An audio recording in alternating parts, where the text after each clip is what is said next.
I guess, this tradition or this rivalry between gnosis, direct experience, chemicals and drugs that might be able to produce that. You know, even we see that even with the colonization of the Americas and the peyote traditions and the mushroom traditions there being kind of aggressively stamped out as these kinds of heathen sacraments, you know, there seems to definitely be a parallel there. And I guess almost brings us up to what you're arguing for, that we don't need to see them that way. We don't need to have this this shunning of direct experience. And perhaps there could be some way to reinvigorate religion by bringing these sacraments back into it.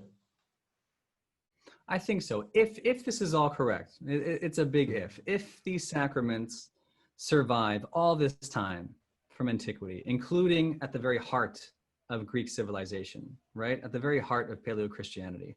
It's a big if, and I want to spend many, many years investigating the archaeochemistry. But if this is all happening, it means that the modern experiments are on solid historical foundations, quite frankly.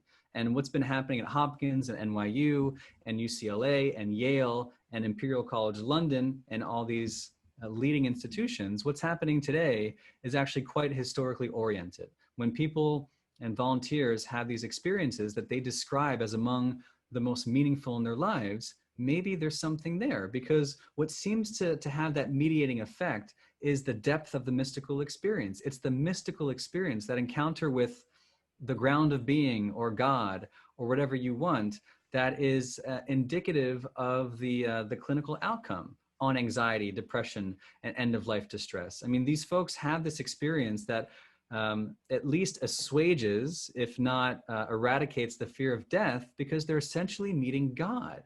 I include a story about Dinah Baser, one of these volunteers who was diagnosed with cancer and had one and only dose of psilocybin. And she describes it as being bathed in God's love. And she's an atheist. She was an atheist before her experience and after her experience, and still refers to it as being bathed in God's love. Now, if an atheist is having this experience, what about for the faithful? Or anybody in between along this spectrum, right? From the very faithful to those who hate the church and have no faith whatsoever. I do think there is technology here that, if used responsibly, and like Eleusis, maybe once in your life, maybe just once, if you spend a couple years properly preparing for that experience. And again, on that spectrum, maybe your priest or your pastor or your rabbi is accompanying you on that experience for a couple years.